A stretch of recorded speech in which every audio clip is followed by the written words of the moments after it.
Welcome to Telangana వెలుగు. నేను మీ రాజు. స్థానిక సంస్థల ఎన్నికల కోసం తెలంగాణ రాష్ట్ర వ్యాప్తంగా చాలా మంది క్యాండిడేట్స్ ఎదురు చూస్తున్నారు.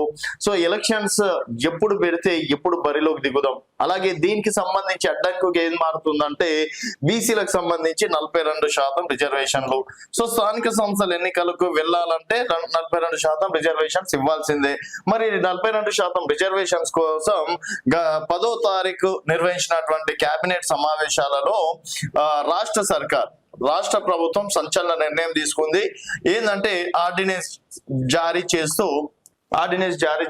ఉత్తర్వులు కూడా ఇవ్వడం అనేది జరిగింది. ఇది కాస్త ప్రస్తుతం గవర్నర్ దగ్గర ఉంది.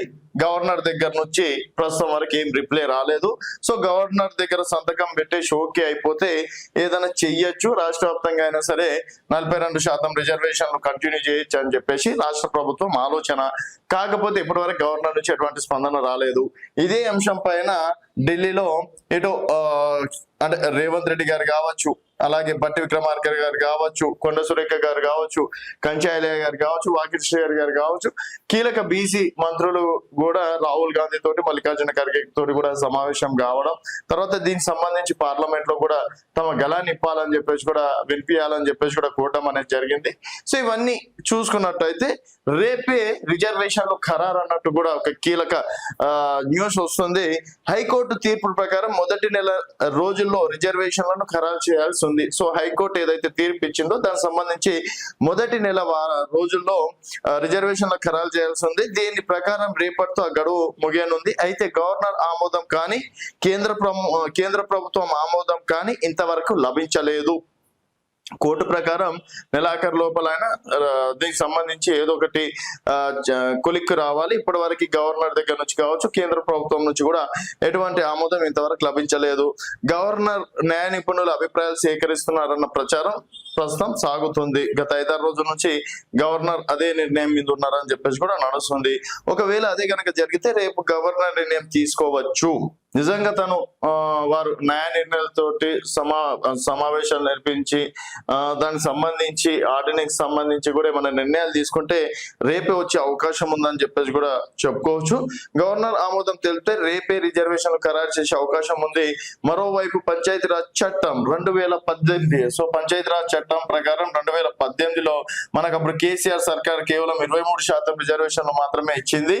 అది కూడా సుప్రీం కోర్టు ఏం చెప్పింది, 50% రిజర్వేషన్ ఎక్కువ కాకుండా చూసుకోవాలి. దీనికి సంబంధించి ప్రస్తుతం తమిళనాడులో అలాగే బీహార్ లో మాత్రం నడుస్తుంది. బీహార్ లో కూడా రాష్ట్ర వ్యాప్తంగా ఆర్డినైజ్ చేశారు. ఇప్పటి వరకు అవి రెండు కూడా కోర్టులనే నడుస్తున్నాయి అని చెప్పేసి కూడా గుర్తుకు చేసుకోవచ్చు. మళ్ళీ ఎవరైనా కోర్టుకి వెళ్తే మాత్రం మళ్ళీ అది క్యాన్సిల్ అయ్యే అవకాశం కూడా ఉంటుంది. మరి గవర్నర్ ఆమోదం తెలితే రేపే రిజర్వేషన్ ఖరారు చేసే అవకాశం ఉంది.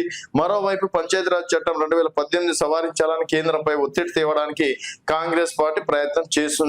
కానీ అది అంత తొందరగా తేలే అంశం కాకపోవడంతో స్థానిక సంస్థలపై ఉత్కంఠ నెలకొంది. హైకోర్టు తీర్పు ప్రకారం సెప్టెంబర్ 30 లోపు ఎన్నికలు నిర్వహించాల్సి ఉన్నందున గవర్నర్ ఆర్డినెన్స్ ఎలాంటి నిర్ణయం తీసుకున్నట్లయితే కాంగ్రెస్ పార్టీ ప్రకటించే అభ్యర్థుల వరకు రిజర్వేషన్లు అమలు చేసే అవకాశం ఉందని తెలుస్తుంది. అంటే పార్టీ ప్రకారం రిజర్వేషన్లు కేటాయిస్తే కాంగ్రెస్ టికెట్లు 42% బీసీలకు లభించే అవకాశం ఉంది. సో మరి ఇక్కడ ఏంటంటే గవర్నర్ రేపటి వరకు ఏదో ఒకటి యాక్షన్ తీసుకోవాలి.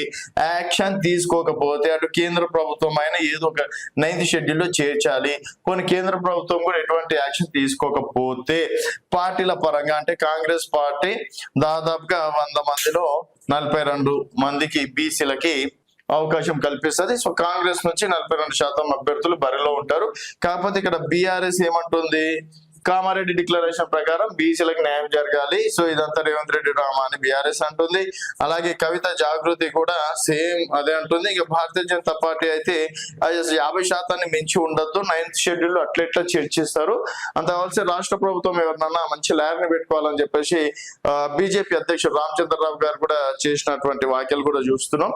సో మరి రేపటి వరకు గవర్నర్ నుంచి ఎటువంటి పిలుపు కావచ్చు, తర్వాత ఆర్డినెన్స్ ఓకే అయినట్టు కానీ వార్త రాకపోతే మాత్రం కాంగ్రెస్ పార్టీ అఫీషియల్ గా 42% బీసీలకు కేటాయించి బరిలో దిగే అవకాశం ఉందని చెప్పేసి తెలుస్తుంది. మరి కాంగ్రెస్ పార్టీ బీసీల పట్ల చిత్తశుద్ధి నిరూపించుకుంటుందని చెప్పేసి అనుకుంటున్నారా లేదా అనేది మీ అభిప్రాయాల కింద కామెంట్ రూపంలో తెలియజేయండి. చూస్తూనే ఉండండి తెలంగాణ వెలుగు.